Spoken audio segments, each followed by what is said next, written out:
beginning was quite some time ago. My folks came here in early teens, 1918, 19. Nobody's real sure, but my grandfather came, William A. came somewhere around there after my grandmother, who apparently is related or was related somehow to Wilson H. Lee.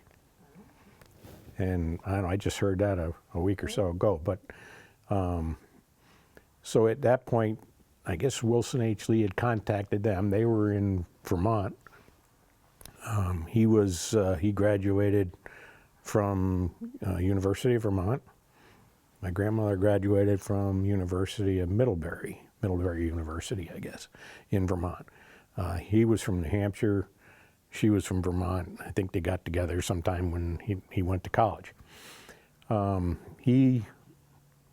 They moved here, like I said, somewhere in the teens, at the call from Wilson H. Lee that owned a printing company on a post road where Home Depot is now. And he purchased at some point, Wilson H. Lee did, Fairley Farm, which was just down from the post road on Orange Center Road, where now Demers Drive is, and Lincoln Road in that neighborhood. There was the farm was approximately 100 acres at the time. It was a dairy farm. And after Mr. Lee purchased it, things started to blossom, and before the farm had gone basically defunct in the 50s, there were like 600 acres of property. And most of that property was Narrow Lane, Miles Road, Night Lane, Hotchkiss, all of that belonged to Wilson H. Lee. So my grandfather, his father, had a sister who was pretty wealthy somehow or another, and she died, and I guess she gave my grandfather, a fair sum of money. And when he got here, after a short period of time, I guess he invested that money into the Fairley Farm. And he worked there. I guess they had, I don't know, there was like 100 employees at one time. 600 acres. I don't know how many cows they had, but they're all milkers. And then, when the farm went bad, or just kind of, sign of the times, I guess, he used that monies, the money was basically put into the farm and it went belly up or whatever, and he received X number of acres of property in lieu of the money over in that Narrow Lane area. And at that point, he was pretty shrewd with the dollars. He got people that he knew that were smart enough in that game, and helped develop that property. So that whole area between Peck Lane, Old Tavern Road, from Narrow Lane all the way to Old Tavern Road was his. He developed the streets in there, Narrow Lane, Night Lane, Sarah Circle, Hotchkiss Road, Arnold Lane, and all around in that area there. He, when the farm had gone, down at the time, my folks lived there. We lived there. I lived there. That was probably 1950. I think it was 57 that we moved off the farm to our present home, mother's house, on Old Tavern Road. My grandfather gave them the property. My father built the house. And that's where we lived. And I don't know, my brother and I and my sister, we've acquired some parts of that property over a period of time. And my brother was down on Narrow Lane. He got a piece of property that was behind us. I don't live there, but I own a piece of property across from there. My daughter lives there, so that, we're good.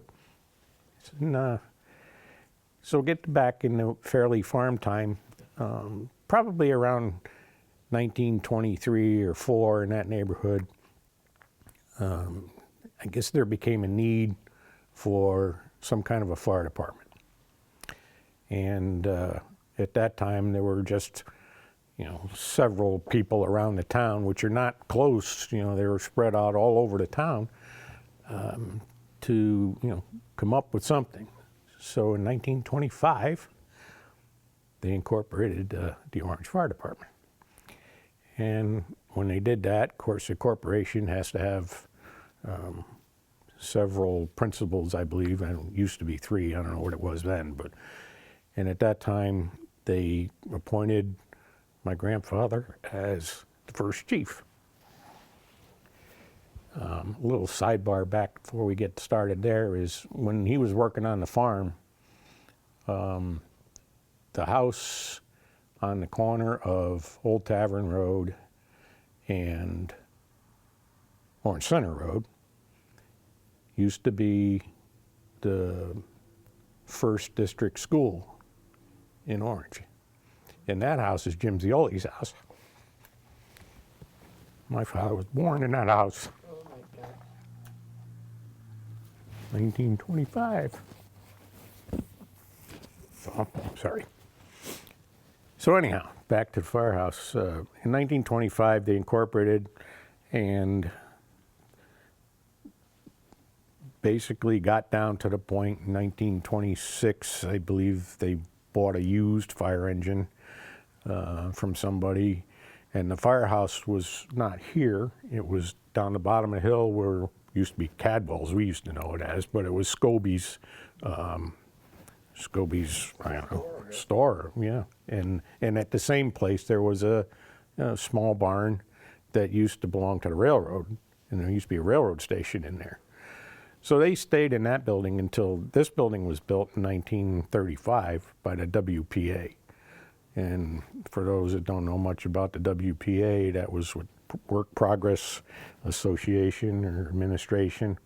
And basically turns out that the government paid for part of it, the town paid for part of it, and the fire department paid for part of it. And to this day, I don't think anybody really knows for 100% sure who really owns this building. Although the town is, gracious enough to accept, most of the maintenance and repairs and whatnot needed. So, about 1927 or 28, they got a need for more money. So they decided to have carnival. And the carnival's been running ever since, with the exception of, I think, 3 different years. One in the around mid-30s due to a smallpox infestation or whatever you want to call it.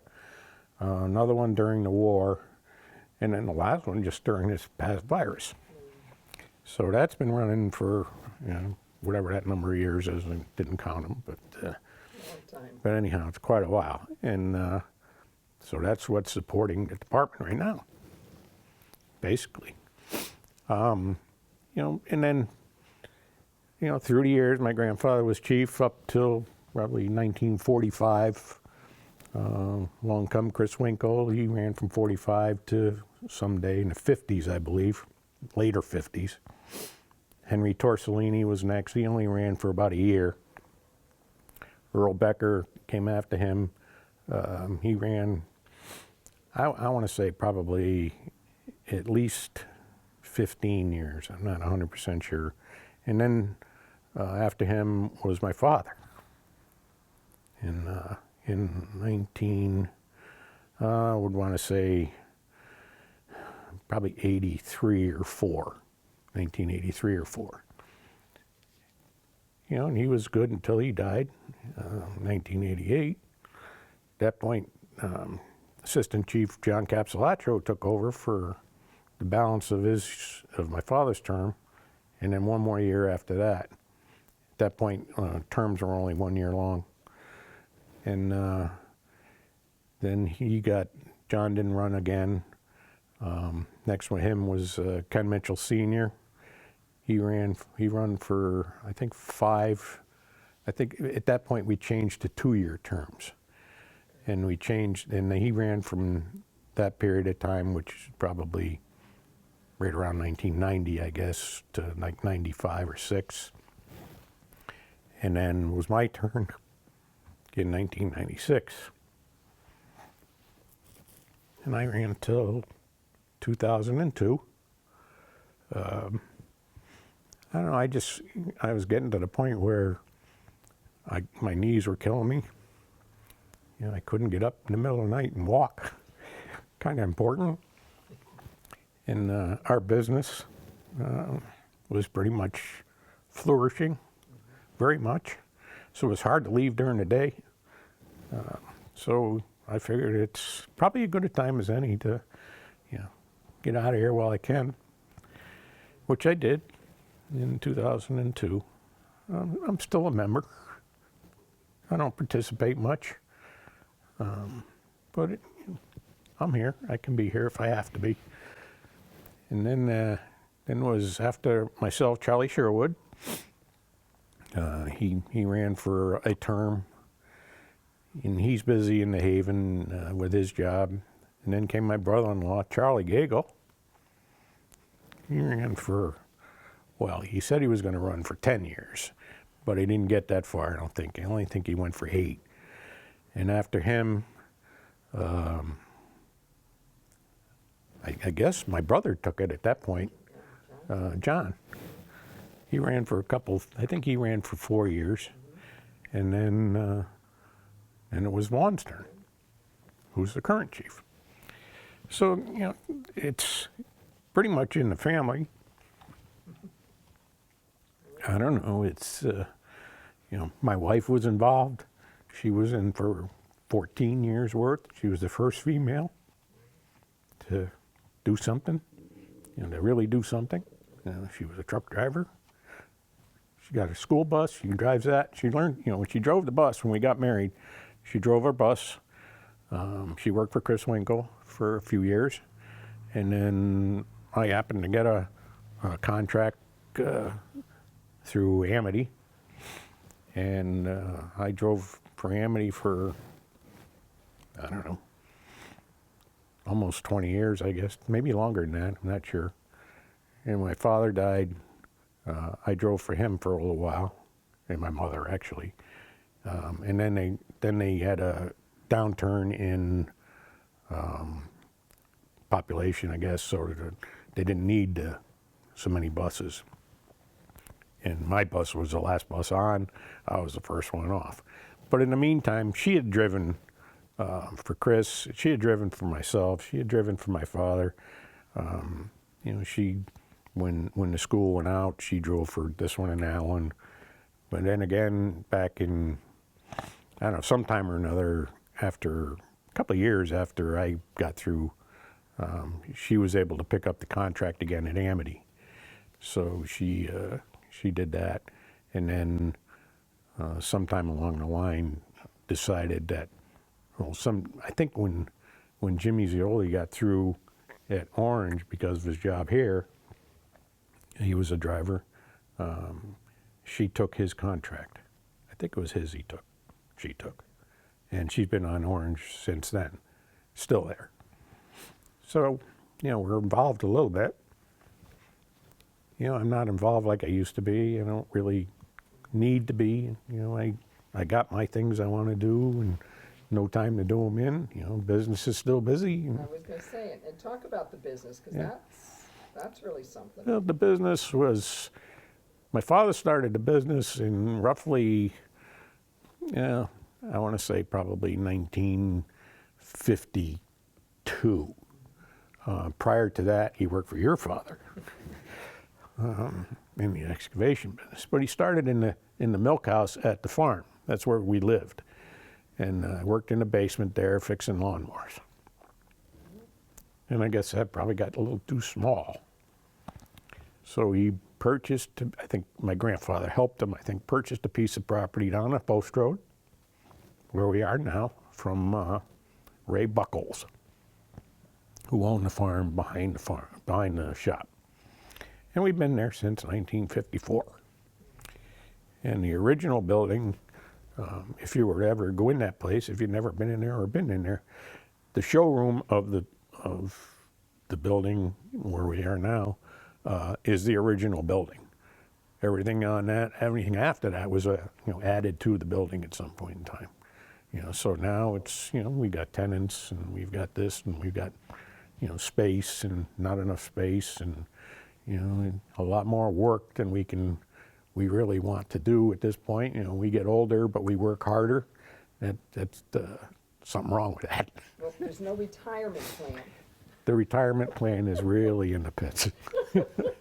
Yeah, like I said a little earlier, that I've worked 6 days full time since I got out of high school. Actually, it was before I got out of high school, but if legitimately I worked from 1970, 6 days a week. Exactly. Yeah.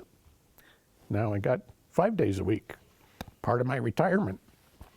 But I think it's nice because you've got a lot of the family members that are involved in the business. And Yeah, my brother and I, fortunately, we get along okay. And my sister has a small portion of it, but she doesn't involve herself, because it doesn't fit good. Or she's a CPA, so she can make more money by doing what she's doing, and she's doing pretty good. And my sister or my sister-in-law, John's wife, she's a bookkeeper now. My mother was doing it for years, and she's retired.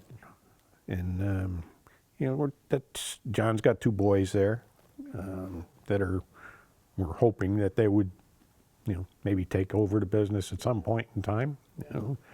And and just several other employees, but the business is busier and busier. There's no power equipment dealers going in business. Most of them are going out of business, and most of them are going out of business for probably 2 reasons. One, that they're getting so old that they can't do it anymore, and the average age of these people is 70s, and it's not simple, it's not easy. There's a lot of bugger lugging and kind of stuff when you get older hurts a lot more. And so it's doing what it's doing. It's doing very well. We've made a good living out of it. I don't know, see where it goes from, someday.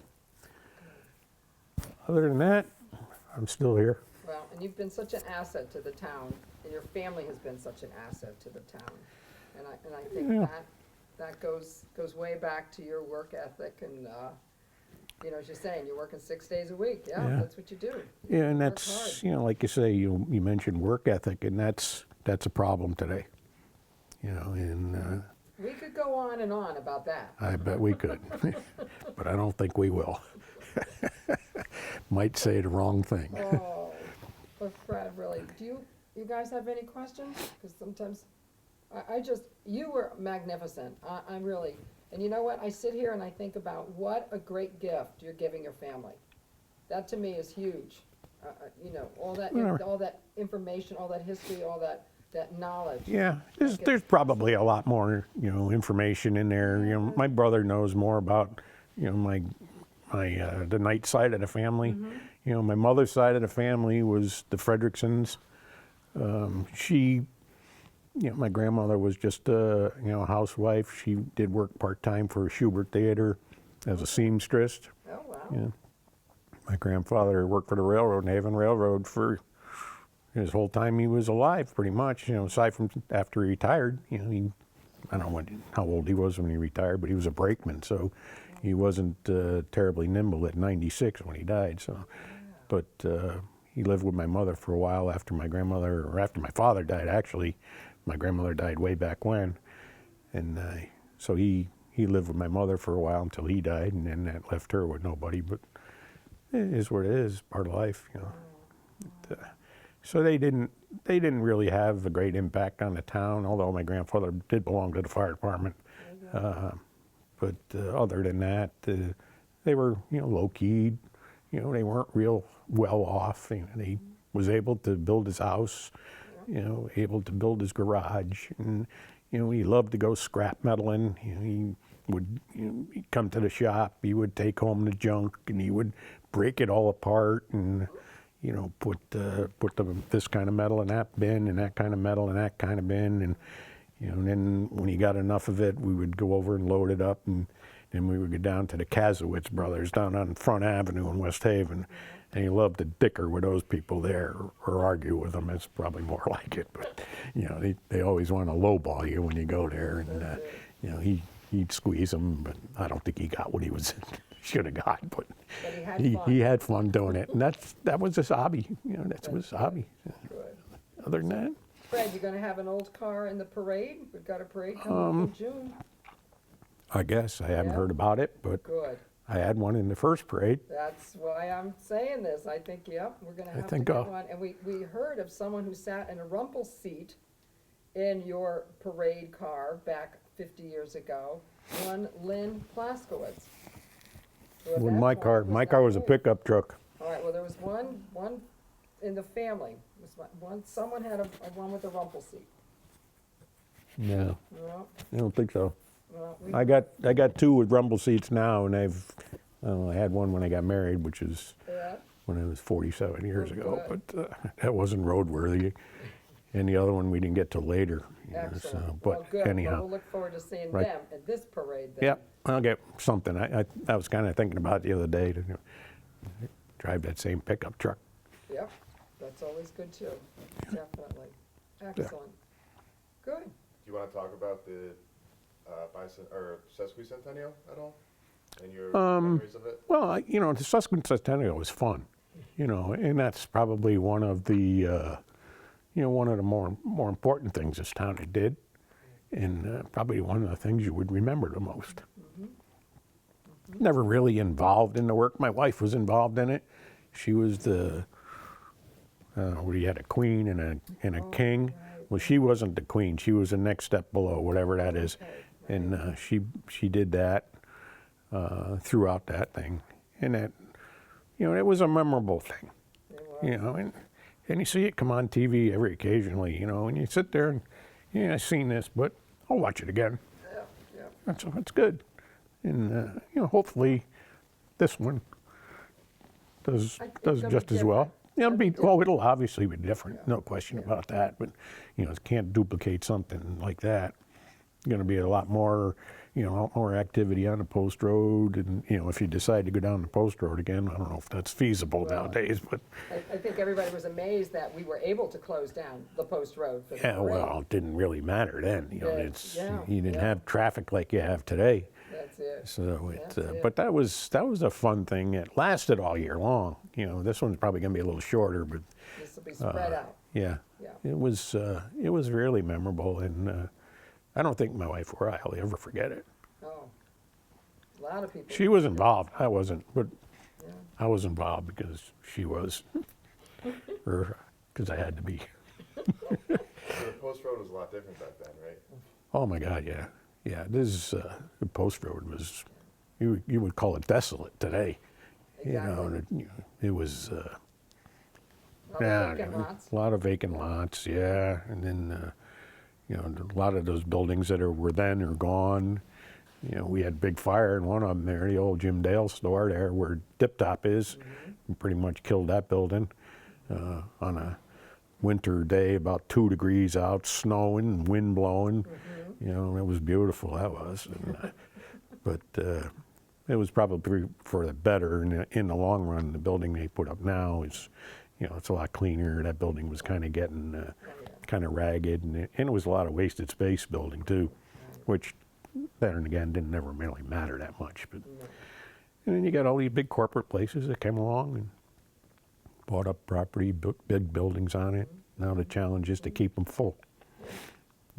But the post road's crazy. I mean, the traffic is out of control. They've put this third lane down the post road in front of our place, and and I'm not really sure I see the great need for it, but it's there. Right. They took away our whole front parking lot to the store. And people used to pull in there like nobody's business, but now can't do that, so they're gonna find their way to the backyard. Cost us a lot of money to fix up the backyard, enough to, so that it'll be usable for the general public. The state took money, they gave us money, but still, you spend more than you ever get. Yeah. But, yeah, that Bicentennial that was probably the thing that sticks out the most in my mind. I agree. Had a lot of fun. Mm-hmm. Yep. Good. We good? Good, yeah, I'm that's good. great. Awesome. Thank you. All right. Fantastic. Yeah.